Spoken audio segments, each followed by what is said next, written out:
ஹாய்ண்ணா. Hi. இன்னைக்கு என்ன topic? இன்னைக்கு முக்கியமான டாபிக். ஆக்சுவலா இன்னைக்கு பேச போறது இது யூஸ்ஃபுல்லா இருக்கும்னு நினைக்கிறீங்க? என்ன டாபிக் இது? ரொம்ப ரொம்ப யூஸ்ஃபுல்லான டாபிக்ஸ்.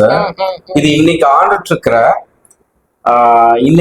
இருக்க கவர்மெண்ட்ல அவங்களோட நண்பா நண்பீஸ்க்கும் சேர்ந்துதான் நாங்க பேச போற இந்த விஷயம் இருக்க போகுது. அப்ப நீங்க சொல்ல வர்றது என்ன அப்படின்னா, டோட்டல் எல்லா யங்ஸ்டர்ஸ்க்காகவும் யார் யாருக்கெல்லாம் இந்த விஷயம் நீடடா இருக்கும் அவங்க எல்லாத்துக்குமே தான் போய் சேரும். இது எந்த கட்சி சார்ந்தும் நம்ம பேசுறதுல சில கேள்விகள் இருக்குது. அந்த கேள்விகளை நம்ம நேரடியா கேட்கலாம். கண்டிப்பா கண்டிப்பா. ஓகே, இப்ப நம்ம பேசுறது அஃப்கோர்ஸ் இப்போ ட்ரெண்டிங்ல எல்லாருமே பேசிட்டு இருக்கிற இளைஞர்களுக்கான முன்னெடுப்பான ஒரு விஷயம் தான் இது. என்னன்னா முக்கியமான விஷயம், அதாவது இளைஞர் இல்ல, அதுக்கு முன்னாடி ஒவ்வொருத்தருக்கும் ஒரு கனவு இருக்கும். அதுலயும் முக்கியமா இந்த யூனிஃபார்ம் ஒர்க் அப்படின்னு வரும்போது, சர்வீஸ் ஒர்க்குங்கும் போது, ஒரு காலத்துல எல்லாம் பிறக்கிற குழந்தை அப்படி கொஞ்சம் வளர்ந்து வரும்போது ஒரு போலீஸ்கார் பண்றதை பார்த்து நான் போலீஸ் ஆகணும்னு சொன்ன ஒரு மிகப்பெரிய கனவு. காக்கிதான் தன் வாழ்க்கைன்னு சொல்லிட்டு அர்ப்பணிச்ச பல இளைஞர்கள் இருக்கிறாங்க. அவங்களுக்காக தான் இந்த பதிவு, முக்கியமான பதிவு இது. இதை கண்டிப்பா எல்லா இளைஞர்களும் கண்டிப்பா கவனிங்க. முக்கியமா இந்த அரசாங்கம் நாங்க பேசுறத கண்டிப்பா கவனிங்க. இந்த டிஎம்கே ஜென்சிஸ் தானே, இவங்க பேசுறத நம்ம கேட்க கூடாதுன்னு போகாம இந்த விஷயம் இளைஞர்களுக்கான விஷயம், தயவு செய்து கவனிங்க. என்ன விஷயம் நீங்களே சொல்லுங்க சிஸ்டர், நானும் சொல்றேன். அதான் இப்ப இந்த Tamil Nadu uniform service board requirement, அந்த ஜாப் ரெக்வயர்மெண்ட் இப்ப பண்ணிட்டு இருந்தாங்க. இப்போ இந்த எக்ஸாம்ஸ் பேசிஸ் லாஸ்ட் இயர், அதாவது திமுக பீரியட்ல, பட் அதுவுமே கம்மின்னு தான் சொல்றாங்க. ஏன்னா நம்ம லாயலாவே பேசுவோம். சோ அதுவுமே கம்மி தான், ரெக்வயர் பண்ணவங்க கம்மி தான். 3500 பேர் ரெக்வயர்மெண்ட் பண்ணிருக்காங்க. திமுக அரசாங்கம் பண்ணிருக்காங்க. ஆனா அந்த 3000 பேரை 2 டைம் ரெக்வயர் பண்ணிருக்காங்க. ஆனா லாஸ்ட் இயர் நடக்க வேண்டிய எக்ஸாம் சம் ரீசனால நடத்த முடியாம அதை 2027 அப்படின்னு சொல்லிட்டு அதை போஸ்ட்போன் பண்ணிருக்காங்க. ஆனா அந்த போஸ்ட்போனிங், ஏன்னா இவர் சொன்னார் இல்லையா, இன்னைக்கு இருக்கிற சிஎம் சொன்னார் இல்லையா, இது நம்ம அவரை கார்னர் பண்ணுன்ற விஷயம் எல்லாம் சொல்லல. பட் எதுவா இருந்தாலும் நான் செஞ்சிடுவேன், இளைஞர்கள் உங்களுக்காக நான் நின்னுடுவேன், நான் நாளைக்கு எல்லாத்தையும் மாத்திடுவேன், நான் எல்லாத்தையும் அப்படியே திருப்பி போட்டுருவேன் எல்லாம் சொன்னார்ல. இவங்க கேக்குற நியாயமான விஷயம் என்னன்னா, நாங்க எக்ஸாமுக்கு ப்ரிப்பேர் பண்ணிருக்கோம், ரெடியா இருக்கும். மேபி 26ல வர வேண்டிய அந்த எக்ஸாம் ஏதோ எலெக்ஷன்ஸ்னால பேசிஸ்ல கூட இது மாறி இருக்கலாம். ஆனா அதுக்குன்னு உயிரை கொடுத்து படிச்ச சில யங்ஸ்டர்ஸ் எல்லாம் இருப்பாங்க இல்லையா, சோ அவங்களுக்கு இப்படி மாத்தி வச்சத வேண்டாம், திரும்பவும் மாத்துங்கன்னு சொல்றாங்க. பட் அது இந்த கவர்மெண்ட்க்கு கேக்குதா அப்படிங்கிறது தான் கொஞ்சம் தெரியாம இருக்கு. ஆமா, 2026ல, அதாவது 2026ல பாத்தீங்கன்னா நோட்டிபிகேஷன் திமுக அரசாங்கத்தினால வெளியிடப்படுது. அதாவது இதை நம்பி பாத்தீங்கன்னா 4 லட்சம் இளைஞர்கள் எக்ஸாம்ஸ ப்ரிப்பேர் பண்றாங்க.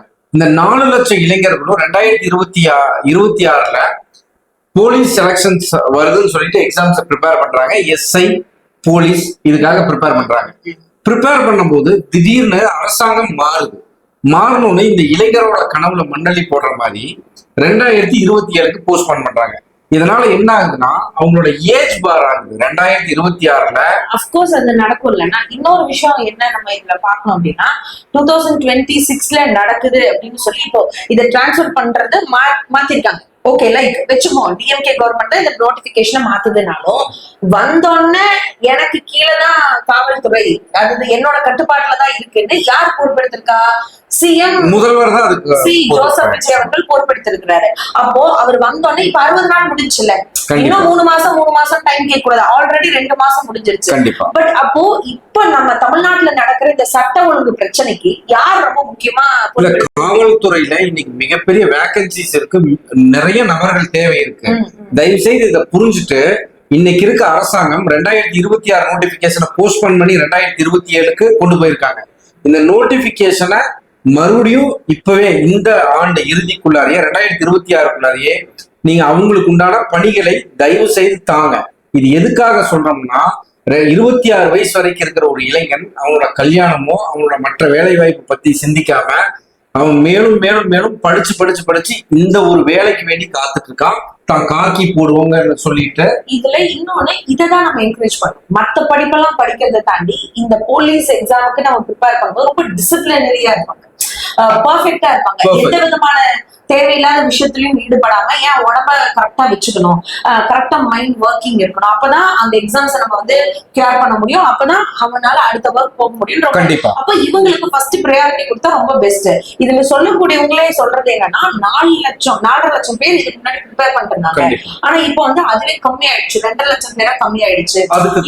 போனா போலீஸ் சர்வீஸ்ங்கிறதே கம்மியாயிடும் அப்படின்ற மாதிரி. இதுக்கு முக்கியமான காரணம் என்னன்னா இந்த 2.5 லட்சமா கம்மியானது ஏஜ் ஃபேக்டர் தான். இன்னைக்கு பிசிஸ் அவங்களோட ஏஜ் ஃபேக்டர் வந்து பாத்தீங்கன்னா 26 வயசு லிமிடேஷன் கொடுத்திருக்கிறாங்க. இதுல முக்கியமான பாயிண்ட் என்னன்னா ஏஜ் ஃபேக்டர் தான் வந்து பாத்தீங்கன்னா முக்கியமான காரணியா அமையும். இந்த இடத்துல வந்து பிரிச்சு பார்க்கும்போது அதாவது பிசி அந்த கோட்டால அதாவது பிசிக்கு உண்டான ஏஜ் லிமிட் பாத்தீங்கன்னா 26 ஆகும். எஸ்சி எஸ்டிக்கு உண்டான கோட்டா வந்து பாத்தீங்கன்னா 29 ஆகும். இத வந்து கோவிட் டைம் வந்து என்ன பண்ணாங்கன்னா 2 வருஷம் எக்ஸ்டென்ஷன் கொடுத்தாங்க. பட் ஆனா திடீர்னு அந்த ரிலாக்ஸேஷன் பீரியட் இப்ப கம்மி பண்ணிடுறான்னு சொன்னாலே எல்லாத்துக்கும் மிகப்பெரிய ஒரு பயம் வந்துச்சு. அந்த உண்மையாலுமே அதுக்காக ரொம்ப ஹார்ட் ஒர்க் பண்ணி வெயிட் பண்ணிட்டு இருந்த எல்லாத்துக்கும் ஏஜ் போகுது. நம்ம சொல்றோம்ல, அதாவது எது வாழ்க்கையில ரொம்ப முக்கியம் அப்படின்னு பார்த்தா காசான்னு கேட்டா காசை விட நேரம் தான் சொல்லுவாங்க. ஏன்னா டைம் இஸ் கோல்டு அப்படின்னு சொல்றாங்களா, அது இந்த மாதிரி விஷயத்துலதான் நம்மளுக்கு தெரியுது. ஏன்னா இப்ப இந்த 2027 அப்படின்னு போஸ்ட்போன் ஆச்சு அப்படின்னா அவங்களுக்கான அந்த ஏஜ் பார் ஆயிடுச்சுன்னா அவங்களால அந்த எக்ஸாம் எழுத முடியாது. சோ அதனால நியாயமான ரிலாக்ஸேஷன் கேட்கறாங்க. கண்டிப்பா வேணும். இளைஞர்களுக்கு கொடுக்கக்கூடிய அதாவது ஒவ்வொரு சின்ன சின்ன உதவிகளும் அவங்களுக்கு பண்ணக்கூடிய சலுகைகளும் மிகப்பெரிய ஒரு சமுதாய மாற்றத்தை உருவாக்கும். அதாவது இன்னைக்கு வந்து இறந்திருக்காங்க, நீங்க அவங்களுக்கு வேலை கொடுத்தது தப்பு ரைட்டு இங்க டிபேட் பண்ண வரல. இன்னைக்கு இவ்வளவு கஷ்டப்பட்டு கடந்த 1.5 ஆண்டுகளாக வந்து பாத்தீங்கன்னா அவங்க படிச்சு வேர்வை சிந்தி உழைச்சு அவங்க வீட்டுல வந்து பலவிதமான வார்த்தைகளுக்கு உட்பட்டு இன்னைக்கு ரொம்ப கஷ்டப்பட்டு படிச்சு காத்துட்டு இருக்கிறாங்க. தயவு செய்து அவங்களோட வாழ்க்கையில ஒளி எழுத்தி வைக்கும் விதமா தயவு செய்து அவங்களுக்கு உண்டான வேலை வாய்ப்புகளை உறுதி செய்யற விதமா நீங்க கண்டிப்பா இதுக்கு உண்டான நோட்டிபிகேஷனை இமீடியட்டா அறிவிங்க. இதுதான் பெஸ்டா இருக்கும். ஏன்னா எனக்கு காவல்துறை அப்படிங்கிறது ரொம்ப முக்கியமான ஒரு ஆஸ்பெக்ட்.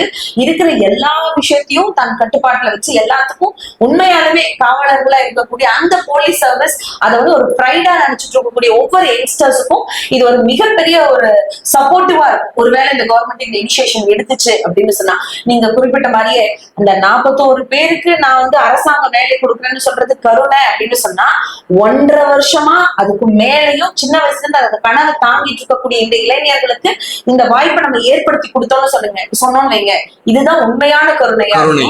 அதுக்காண்டி அந்த 4000 ரூபாய் கொடுக்குறாருன்னு சொன்னார்ல இந்த படிச்சு அந்த பசங்களுக்கு அந்த 4000 ரூபாய் வேண்டியது இல்ல, இந்த எக்ஸாமோட நாட்கள் அந்த டேஸ மாத்தி வச்சு 2026 நோட்டிபிகேஷன் கொடுத்தாங்கன்னா அவங்களுக்கு மிகப்பெரிய நீங்க 4000 ரூபாய் கொடுக்காமையே அவங்களுக்கு கொடுத்த மிகப்பெரிய புண்ணியத்தை கண்டிப்பா உங்களுக்கு மாதிரி இருக்கும்.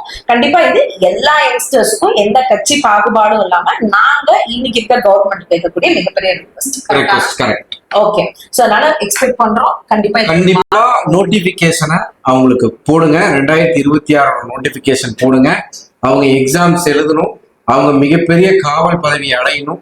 அவங்களுக்கு உண்மையாவே நாங்க இந்த ஜென்சிஸ் சார்பா ஹேண்ட்ஸ் ஆஃப் பண்றோம். Hats off. Thank you. Thank you.